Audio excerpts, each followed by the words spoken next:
שלום לכם וערב טוב, היום בהמשך התוכנית עושים סדר. הקהילה הגאה השיגה הישגים לא מבוטלים במאבקה לשוויון. עכשיו אנשים בתוך הקהילה רוצות שוויון. הטכנולוגיות החדשות מאפשרות להנגיש טקסטים לעברים בלי הרבה מאמץ. בארץ, כך מסתבר, עוד לא שמעו עליהם. וגם דוקטור אתי לוצטו תגיד שבלי לפתור את בעיית הבדואים בנגב, גם עיר הבה"דים לא תציל את בעיות הנגב עצמו. עושים סדר? מיד מתחילים.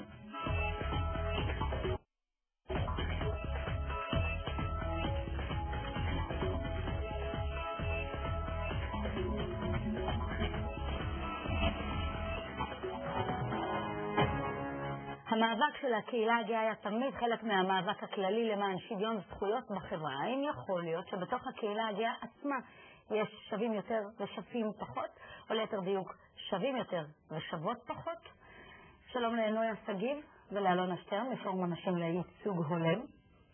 מה זאת אומרת, מאבק ג'נדריאלי בתוך הקהילה ההומו-לסבית? זה מה שאתם מדווחות עליו? לא מאבק, אלא עשייה למען. מאבק יש לזה ניחוח מיליטנטי. הקהילה הגאה, כפי שאת אמרת, עוסקת ופועלת למען שוויון של הקהילה הגאה בתוך החברה הנורמטיבית כולה, ובתחומים שונים, פוליטיים, חברתיים, ערכיים. בעיקר סביב ובעקבות הרצח בבר נוער באוגוסט שנה שעברה, הייתה תחושה של נשים, טרנס, בתוך הקהילה, שאין ייצוג הולם ואין נראות לעשייה ולכלל האוכלוסיות בתוך הקהילה הגאה. על רקע כך בעצם אנחנו פועלות. אז בעצם מה שאתם טוענות זה כמעט זה מתחיל במשפט הראשון שלך. אנחנו לא מדברים על מאבק, אנחנו מדברים על עשייה למען. זאת כבר שפה שהיא נשית, היא קצת הולכת לאיבוד בתוך המיליטנטיות של ההומוסקסואלים הגברים? יש מצב. יש מצב, אז תסבירו לי רק את הקונפליקט. עשייה קיימת. המון עשייה. אבל איפה הקונפליקט? אני רוצה להבין את הקונפליקט בין הלסביות בקהילה לבין ההומוסקסואלים. תראי, אם נציג את הדברים כך, בעמדות מפתח פוליטיות שאחראיות על תקציבים, על ייצוג של הקהילה, אפילו עכשיו אנחנו בואכה שבוע הגאווה,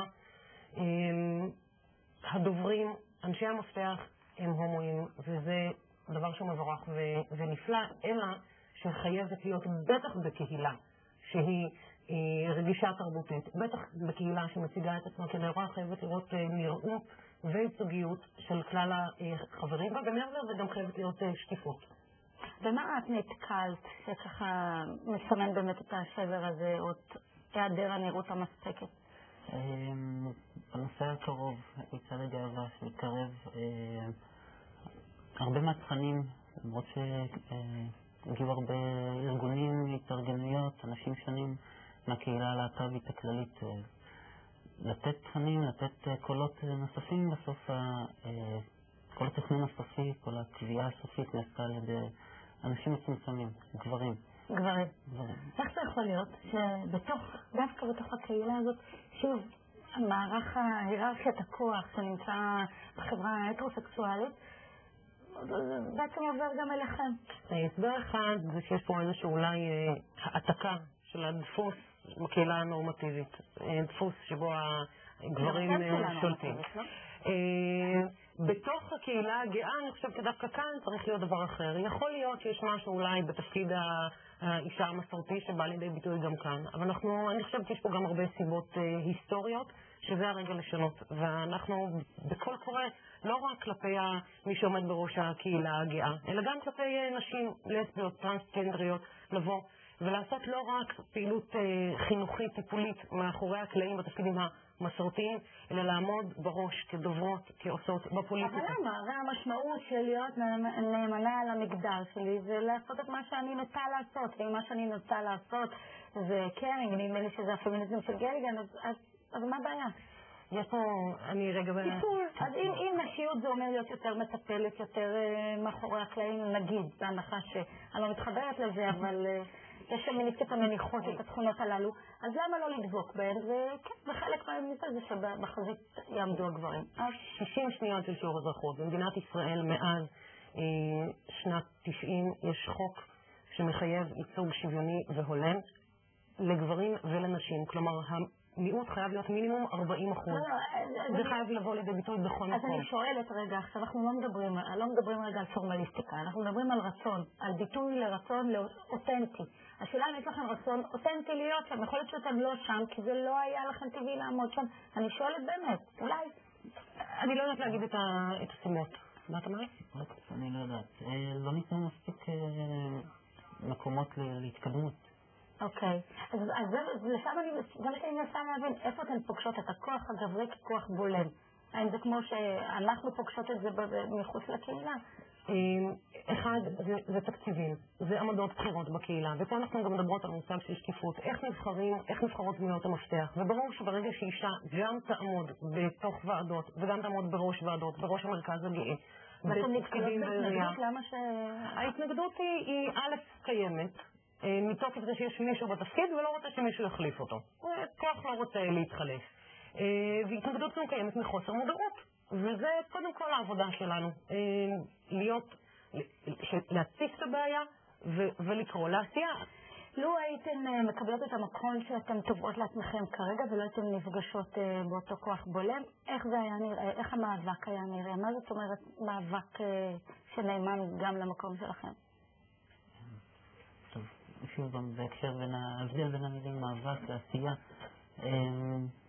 יותר לעשות, יותר להראות את מה שנעשה. כרגע...